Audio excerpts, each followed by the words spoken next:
ദൈവ തിരുനാമത്തിന് മഹത്വമുണ്ടാവട്ടെ. Bible reading പ്രോഗ്രാമിലുള്ള എല്ലാവർക്കും കർത്തൃനാമത്തിൽ സ്നേഹവന്ദനം അറിയിക്കട്ടെ. ശമൂവേലിൻ്റെ 1-ാം പുസ്തകത്തിൽ നിന്നാണല്ലോ നമ്മൾ വായിച്ചു വരുന്നത്. 12-ാം അധ്യായം വരെ നമ്മൾ വായിച്ചു. 12-ാം അധ്യായത്തിൽ ശൗല് രാജാവായി ഫെലിസ്ത്യരെ തോൽപ്പിച്ച് ഇസ്രായേൽ ജനം വീണ്ടും അവനെ അംഗീകരിച്ച് വളരെ സന്തോഷമായി ജീവിക്കുന്നൊരു സാഹചര്യം കാണുന്നു. എന്നാൽ 13-ാം അധ്യായത്തിൽ നമ്മൾ വായിക്കുമ്പോൾ ശൗൽ രാജസ്ഥാനത്ത് നിന്ന് തിരസ്കൃതനാകാനുള്ള സംഭവം നമ്മൾ കാണുകയാണ്. അതിൻ്റെ 1-ാം വാക്യത്തിൽ ശൗൽ രാജാവാകുമ്പോൾ ആ പ്രായം പറയുന്നു 30 വയസ്സായിരുന്നെന്നും 42 വർഷം ഇസ്രായേൽ ജനത്തിന് ന്യായപാലനം ചെയ്തുവെന്നും കാണുന്നു. എന്നാൽ ചില ട്രാൻസ്ലേഷനിൽ പ്രായത്തെക്കുറിച്ചൊന്നും പറയുന്നില്ല. ഏത് പ്രായത്തിൽ സ്ഥാനമേറ്റെന്നോ എത്ര വർഷം ഭരിച്ചുവെന്നോ കാണുന്നില്ല. എങ്ങനെയായാലും ഒരു 40 വർഷം ഇസ്രായേൽ ജനത്തെ ഭരിച്ചു കാണുമെന്ന് നമുക്ക് വിശ്വസിക്കാം. ആ സമയത്ത് ഇസ്രായേൽ വളരെ സന്തോഷമായിരുന്നു. ശത്രുക്കളൊന്നും അവരെ ആക്രമിക്കാതെ ശൗലിന് അവരെ കാത്തു പരിപാലിക്കാൻ സാധിച്ചു. എന്നാൽ ഇനി നമ്മൾ വായിക്കുന്നത് ശൗലിൻ്റെ ഒരു അബദ്ധ പ്രവർത്തനം. അദ്ദേഹം രാജസ്ഥാനത്ത് നിന്ന് പുറത്തു പോവുകയാണ്. ഫെലിസ്ത്യരുമായിട്ടുള്ള ഒരു യുദ്ധം അവർക്ക് നേരിടേണ്ടി വന്ന സമയത്ത് ശമൂവേൽ പുരോഹിതൻ പറഞ്ഞു, ഞാൻ വന്ന് യാഗം കഴിക്കുന്നത് വരെ അവിടെ വെയിറ്റ് ചെയ്യണം. എന്നാൽ ശമൂവേൽ പുരോഹിതൻ വരാൻ അല്പം താമസിച്ചു. 7 ദിവസം വരെ ശൗൽ വെയിറ്റ് ചെയ്തിട്ട് ശൗൽ തന്നെ യാഗമർപ്പിക്കുന്ന ഒരു സാഹചര്യം ഇവിടെ വരുന്നു. നമുക്കറിയാം, ശൗൽ രാജാവാണ്, പക്ഷേ അവൻ പുരോഹിതനല്ല. പുരോഹിതനായി ദൈവം തിരഞ്ഞെടുത്തിട്ടുള്ളത് ശമൂവേലിനെയാണ്, ശൗലിനെ അല്ല. പക്ഷേ ശൗല് ഇവിടെ കയറി അത് ചെയ്യുകയാണ്. അവൻ്റെ ക്ഷമയില്ലായ്മ.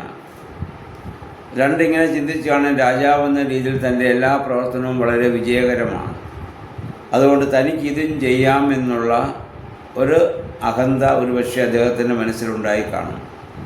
അദ്ദേഹത്തിൻ്റെ ക്ഷമയില്ലായ്മ, അദ്ദേഹം തന്നെ യാഗമർപ്പിക്കുകയാണ്. ആ ഒറ്റ കാരണം കൊണ്ടാണ് രാജസ്ഥാനത്ത് നിന്ന് ശൗൽ പുറത്തു പോകുന്നത്. കാരണം അത് ന്യായപ്രമാണ ലംഘനമാണ്. ദൈവം അതിനുവേണ്ടി പ്രത്യേകം വിളിക്കപ്പെട്ടവരും തിരഞ്ഞെടുക്കപ്പെട്ടവരുമായ ആളുകളുണ്ട്. അവർക്ക് മാത്രമാണ് ചെയ്യാനുള്ള അവകാശമുള്ളത്.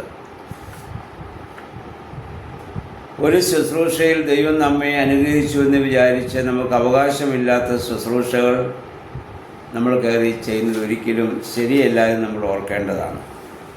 2 ദിനവൃത്താന്തം 26-ാം വാക്യത്തിൽ വരുമ്പോൾ സ്വയം പുരോഹിതനാകാൻ ശ്രമിച്ചതായ ഊസിയ രാജാവിന് കുഷ്ഠരോഗം കൊടുത്ത് ദൈവം ശിക്ഷിക്കുന്നതായ സംഭവം നമ്മൾ അവിടെയും വായിക്കുന്നുണ്ട്. യോഹന്നാൻ്റെ സുവിശേഷം 20-ാം അധ്യായം 21-ാം വാക്യങ്ങളിൽ കർത്താവ് പുനരുദ്ധാനം ചെയ്ത ശേഷം തൻ്റെ സ്ത്രീഹന്മാരെ വിളിച്ച് അവരെ അയക്കുന്നുണ്ട്. എൻ്റെ പിതാവിനെ അയച്ചതുപോലെ ഞാൻ നിങ്ങളെ അയക്കുന്നു എന്ന് പറഞ്ഞ് പരിശുദ്ധാത്മാ നല്ലവരവർക്ക് നൽകുന്നുണ്ട്. ഈ ശിഷ്യന്മാർ വാസ്തവത്തിൽ കർത്താവിൻ്റെ ക്രൂശീകരണത്തിൽ ഓടി രക്ഷപ്പെട്ടവരാണ്. അവരാരും കർത്താവിൻ്റെ കൂടെ ഇല്ലായിരുന്നു. കർത്താവിനെ തള്ളിപ്പറഞ്ഞവരുണ്ട്. പക്ഷേ കർത്താവ് അവരെയാണ് ഇവിടെ പരമേൽപ്പിക്കുക. വാസ്തവത്തിൽ യേശുവിൻ്റെ ജീവിതത്തിൻ്റെ വലിയ പ്രതിസന്ധി ഘട്ടമായിരുന്നു ക്രൂശീകരണം. ആ സമയത്ത് കർത്താവിൻ്റെ ശരീരം ധൈര്യത്തോടെ ചോദിച്ചു വാങ്ങിച്ച് ശവസംസ്കാരം നൽകിയത് അരിമത്യക്കാരൻ ജോസഫും നീക്കോദിമോസുമായിരുന്നു. അന്ന് കുറേ സ്ത്രീകളായിരുന്നു യേശുവിൻ്റെ പിന്നാലെ കരഞ്ഞുകൊണ്ട് പോകാനുണ്ടായിരുന്നുള്ളൂ. അവരെയൊക്കെ കർത്താവിന് വേണമെങ്കിൽ ചുമതലപ്പെടുത്താമായിരുന്നു തൻ്റെ ദൗത്യം ഈ ഭൂമി തുടരുവാൻ. പക്ഷേ നമ്മുടെ കർത്താവ് അങ്ങനെയല്ല ചെയ്തത്. താൻ ആദ്യം ആരെ വിളിച്ചുവോ അവർക്കവിടെ ബലഹീനതകളും കുറവുകളൊക്കെ ഉണ്ടായിരിക്കാം, അവർക്ക് അവരുടേതായ പരിമിതികളുണ്ടായിരിക്കാം. പക്ഷേ ദൈവം അവരെയാണ് തിരഞ്ഞെടുത്തത്. ദൈവം അവരെയാണ് ഫലമേൽപ്പിക്കുന്ന കാര്യം നമ്മൾ ഓർത്തിരിക്കേണ്ടതാണ്. അതുകൊണ്ട് ദൈവം വിളിക്കാത്ത, ദൈവം തിരഞ്ഞെടുക്കാത്ത ഒരാൾ അങ്ങനെയുള്ള കാര്യങ്ങൾ കയറി ഇടപെടുന്നത് ദൈവം ഒരിക്കലും ഉൾക്കൊള്ളുകയില്ല. ദൈവത്തിൻ്റെ മാത്രം അധികാരപരിധിയിൽപ്പെട്ട കാര്യമാണെന്നുള്ള കാര്യം നമ്മളെപ്പോഴും ഓർത്തിരിക്കേണ്ടതാണ്. ഇനി ഈ ഒറ്റ കാരണം കൊണ്ടാണ് സൗലിൻ്റെ രാജസ്ഥാനം ഇവിടെ നീക്കപ്പെടുന്നത് എന്ന് നമ്മൾ മനസ്സിലാക്കേണ്ടതാണ്. ഇനി നമ്മൾ കാണുന്നത് പിന്നീട് ദാവീദിനെ തിരഞ്ഞെടുക്കുന്നതിനും വരെയും കുറേ വർഷങ്ങൾ കൂടിയും ദാവീദിനെ തന്നെ തിരഞ്ഞെടുത്ത് കഴിഞ്ഞു ശൗൽ ഇനിയും കുറേ നാൾ തൻ്റെ സമ്പത്ത് കൊണ്ടും തൻ്റെ അധികാരം കൊണ്ടും ആ സ്ഥാനത്ത് തന്നെ ഇനി തുടരുന്നത് നമുക്ക് മുന്നോട്ട് പോകുമ്പോൾ കാണാൻ പറ്റും. അങ്ങനെ പലർക്കും ഇരിക്കാൻ പറ്റിയേക്കാം. അഭിഷേകം നഷ്ടപ്പെട്ട് കഴിഞ്ഞു. ഒരു പക്ഷേ തൻ്റെ ആ സമ്പത്ത് കൊണ്ടും അധികാരം കൊണ്ടും പലർക്കും അതേ സ്ഥാനങ്ങളിൽ തന്നെ ഒരു പക്ഷേ ഇത് തുടരുവാൻ സാധിച്ചേക്കാം. പക്ഷേ ഏറെ നാൾ അങ്ങനെ പിടിച്ചു നിൽക്കുവാൻ സാധിക്കുകയില്ല. ദൈവം ഓരോരുത്തർക്കും ഓരോ ദൗത്യം കൊടുത്തിരിക്കുന്നു. അതാത് ആ ദൗത്യങ്ങളിൽ നമ്മൾ ആത്മാർത്ഥയോടും സത്യസന്ധയോടും ദൈവികമായ അനുഭവത്തോടും കൂടി ചിന്തിക്കാനും പ്രവർത്തിക്കാനും ബാധ്യസ്ഥരാണ് എന്ന കാര്യം ഈ സംഭവം നമ്മെ ഓർമ്മപ്പെടുത്തുകയാണ്. ഇനി 13-14 വാക്യങ്ങൾ നമ്മൾ ശ്രദ്ധിക്കണം. അവിടെ ദൈവം പറയുന്ന ഇതാണ്, ശമൂവേൽ ഇവിടെ പറയുന്നുണ്ട്, നീ ഇതിൽ നിന്ന് രാജസ്ഥാനത്ത് നിന്ന് നീ ഇപ്പോൾ തിരസ്കൃതനാകാൻ പോവുകയാണ്. ദൈവം തൻ്റെ ഹൃദയം അറിയുന്ന ഒരാളെ, അല്ലെങ്കിൽ തൻ്റെ ഹൃദയം ഇഷ്ടപ്പെടുന്ന ആളെ ദൈവം അന്വേഷിക്കുകയാണെന്നുള്ള വാക്കാണ് ഇവിടെ ഉപയോഗിച്ചിട്ടുള്ളത്. ദൈവം തൻ്റെ ഹൃദയപ്രകാരമുള്ള ഒരാളെ അന്വേഷിക്കുന്നു. വാസ്തവത്തിൽ സൗലിൻ്റെ പ്രവർത്തനം ആരംഭിച്ച് എത്ര വിനയത്തോടു കൂടിയാണ്. അവനെ രാജാവാക്കാൻ വേണ്ടി ജനം ശ്രമിച്ചപ്പോൾ, അവന് നറുക്ക് വീണപ്പോൾ, ബെന്യാമിൻ ഗോത്രത്തിന് വീണപ്പോഴൊക്കെ അവൻ ഓടി ഒളിച്ചവനാണ്. വാണ്ണങ്ങൾക്കിടയിൽ നിന്ന് അവനെ പിടിച്ചുകൊണ്ടുവന്നാണ് അവനെ പിന്നെ രാജാവായി അവനെ അഭിഷേകം ചെയ്യുന്നത് നമ്മൾ ഓർക്കണം. ആ മനുഷ്യനിപ്പോൾ അധികാരവും സമ്പത്തുമൊക്കെ വന്നപ്പോൾ അഹങ്കാരിയായി മാറുന്ന ഒരു സാഹചര്യമുണ്ടായി. അപ്പോൾ നമ്മുടെ കർത്താവ് പറയുന്നു, ദൈവത്തിൻ്റെ ഹൃദയം അറിയുന്ന, ദൈവത്തിൻ്റെ ഹൃദയത്തോട് ചേർന്ന് നിൽക്കുന്ന, ഹൃദയം കൊണ്ട് ദൈവത്തെ അനുസരിക്കുന്ന ഒരു വ്യക്തിയെ ദൈവം അന്വേഷിക്കുന്നുവെന്നാണ് ശമൂവേൽ ഇവിടെ പറയുന്നതെന്ന് നമ്മൾ ഓർക്കണം. ഇവിടെ നമ്മൾ മനസ്സിലാക്കണം, ശൗലെ രാജാവായി അവനെ അഭിഷേകം ചെയ്ത സമയത്തിന് മുമ്പ് നമ്മൾ വായിച്ചു, അവൻ്റെ തല മറ്റുള്ളവരിൽ നിന്ന് ഉയർന്നു നിന്നു എന്നാണ്. തല എന്നതുകൊണ്ട് ഉദ്ദേശിക്കുന്നത് ബുദ്ധിയും കഴിവും ജ്ഞാനവും ഒക്കെ ആയിരിക്കാം. പക്ഷേ ദാവീദ് ഇനി മുന്നോട്ട് പോയെന്ന് വായിക്കും, അവന് ഒരിക്കലും മറ്റുള്ളവരിൽ നിന്ന് പൊക്കം കുറഞ്ഞവനായിരുന്നു. മറ്റുള്ളവരുടെ മുൻപാകെ അവൻ്റെ തല ഒരിക്കലും ഉയർന്നു നിന്നില്ല, പക്ഷെ അവൻ്റെ ഹൃദയം ഉയർന്നു നിന്നിരുന്നു. ദൈവത്തോടും അവൻ ഏറ്റെടുത്തിരുന്ന ജോലിയോടും അവൻ്റെ ഹൃദയപരമായ സമർപ്പണം വലുതായിരുന്നു. പ്രിയമുള്ളവരെ, ദൈവം എപ്പോഴും നോക്കുന്നത്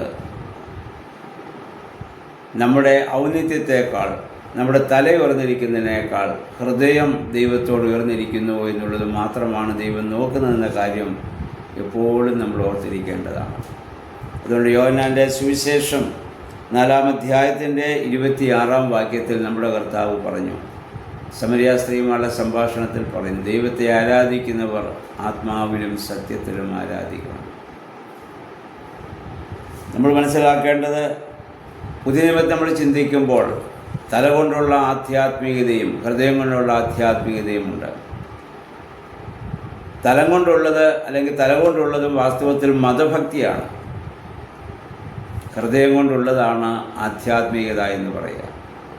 ഇന്ന് നമ്മൾ അധികം കാണുന്നത് മതഭക്തന്മാരെയാണ്.